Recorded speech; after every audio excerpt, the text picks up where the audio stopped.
आगे बचा भाई, साइड में होके भाई, थोड़े साइड में होके, सामने से साइड में होके। परिवार में आई हूँ, बेटी हूँ, इसलिए वोट नहीं अपना हक मांगूंगी। गांव गुरदास माजरा की चुनावी सभा में बोली राव इंद्रजीत सिंह की बेटी आरती राव। नमस्कार आदाब, मैं हूं अनुष्का और आप देख रहे हैं मेवात आज तक।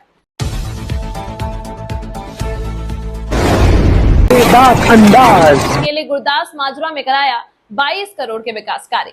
रेवाड़ी गुरुग्राम लोकसभा क्षेत्र से भाजपा के उम्मीदवार राव इंद्रजीत सिंह की बेटी आरती राव ने आज अपने चुनावी दौरे में गांव में आयोजित सभाओं में ग्रामीणों को भावुक कर दिया। आरती राव ने कहा कि वह आज अपने परिवार के बीच आई हैं, इसलिए वोट मांगेंगी नहीं बल्कि अपने पिता द्वारा इस क्षेत्र में कराए गए विकास कार्यों का हक लेंगी। गुरदास माजरा ने गांव में पिछली बार के चुनाव में 85% मतदान उनके पिता के पक्ष में डाले थे, लेकिन इस बार 90% से अधिक चाहिए ताकि पूरे हरियाणा में राव का जीत का एक रिकॉर्ड बन सके। गांव माजरा गुरदास में ग्रामीणों ने राव को तलवार व गदा भेजकर इससे पहले उन्होंने गांव कालाका व इसके बाद अन्य गांव में ग्रामीणों से अपने पिता के लिए वोट मांगे। पहले जब ईमानदारी की बात आती है सामने, तो सबसे पहला नाम जो आता है हरियाणा में वो राव इंद्रजीत सिंह जी का ही है।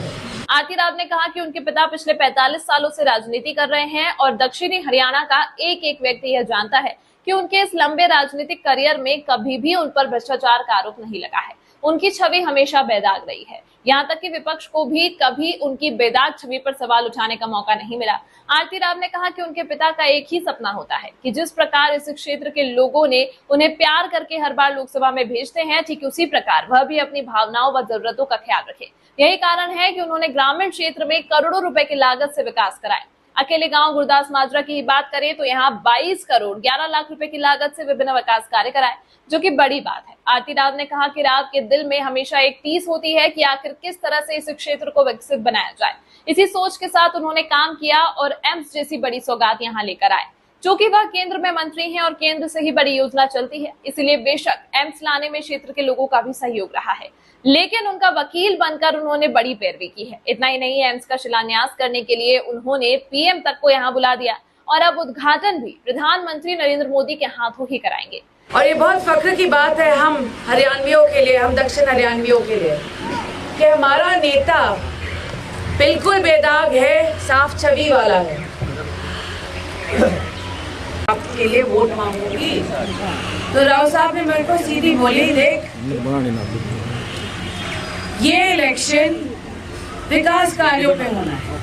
जनता को राव के सहयोग से मिली एम्स की सौगात को इस सरकार का तोहफा समझकर अब भाजपा को समर्थन करते हुए एक एक वोट कमल के निशान पर देना चाहिए। आरती राव ने कहा कि हम विकास के नाम पर वोट मांग रहे हैं। सभी को मालूम है कि रेवाड़ी नारनौल रोड आज इस क्षेत्र की शान बन गया है। 2700 करोड़ की लागत से यह रोड बनाया गया है, जिससे इस मार्ग पर रहने वालों को सहूलियत हो गई है। रेवाड़ी पटौदी रोड को काम लगभग 90% पूरा हो चुका है। इस रोड के बनने से लोगों को कितना लाभ होगा, यह इसके कंप्लीट होने के बाद पता चल जाएगा। उन्होंने क्षेत्र में केंद्रीय योजना से कराए गए अन्य कार्यों का भी जिक्र किया। आरती राव कांग्रेस उम्मीदवार को लेकर भी बोलना नहीं भूली। उन्होंने कहा कि इस क्षेत्र के लोगों को अपने व पराये में फर्क देखना होगा। राव अपने हैं, अपनी जमीन के हैं, लेकिन कांग्रेस प्रत्याशी का कोई ठोर ठिकाना भी नहीं है। दरअसल कांग्रेस के पास इस क्षेत्र से चुनाव लड़ाने के लिए कोई उम्मीदवार ही नहीं था, इसलिए सिने अभिनेता को हेलीकॉप्टर से उतार दिया है। उन्होंने युवाओं से कहा कि वे शिक्षित हैं, देश हित को अच्छी तरह समझते हैं। युवा जानते हैं कि प्रधानमंत्री को विकसित राष्ट्र बनाने की दिशा में लगातार काम कर रहे हैं। मोदी ने देश को विश्व की 5 बड़ी शक्तियों में लाकर खड़ा कर दिया है और अब उनका लक्ष्य तीसरी शक्ति बनाने का है। लेकिन यह तभी संभव होगा जब सभी मिलकर ज्यादा से ज्यादा भाजपा के पक्ष में मतदान करके तीसरी बार मोदी को प्रधानमंत्री बनाएंगे। इस दौरान उनके साथ सुनील मूसेपुर, वंदना पोपली, अजय पटौदी, सत्येंद्र यादव, सुनील ग्रोवर, विनीता पीपल के अलावा भाजपा के अन्य पदाधिकारी थे। दोस्तों, फिलहाल इस अंक में इतना ही। अब मुझे दीजिए इजाजत। जय हिंद, जय भारत। हरियाणा मेवात से संवाददाता अर्शद बिसरू की।